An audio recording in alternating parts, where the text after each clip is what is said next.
homeowners to refinance or not to refinance? That is the question. Welcome back to Stay Focused, Focus Real Estate's weekly video series. We're going to try to make this a little bit more interesting and not too dry, but we're going to talk about refinancing. It's a real good idea to do a couple things to determine whether it's right for you. First of all, look at your current mortgage. I'm going to get you to look at a couple of numbers really quickly. Look at what your principal and interest payments are together.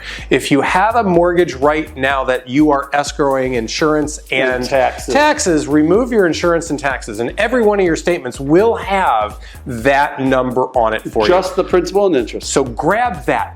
Grab a spreadsheet real quick. Put that number in there and multiply it by the number of payments that you have remaining on that mortgage. Put that in another column and see what are your combined obligations in that current mortgage. Now, the total amount. Now, look at the rate that you're getting from your mortgage broker, or the rate that you think you're going to get. There's a difference between interest rate and APR. They should be your mortgage broker. We're not mortgage brokers. We can help you find a good mortgage broker, but your mortgage broker should be quoting you a rate in an APR. That's including the costs and fees that they're charging for you to get that mortgage, so that you're comparing apples to apples.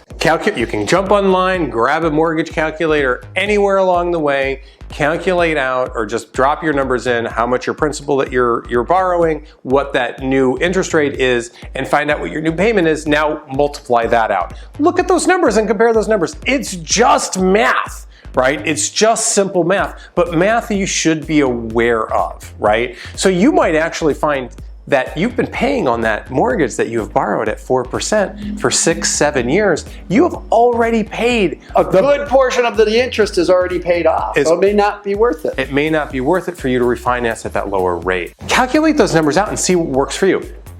Lastly, I know everybody's heard this. You want to speed up the process of paying off that mortgage.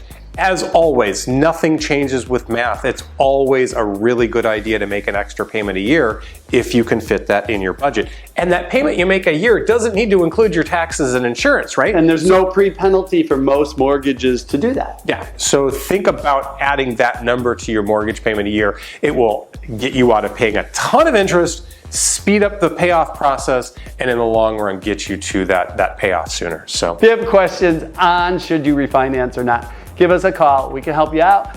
But until next time, stay tuned and stay focused. Keep doing your math. It's all just math.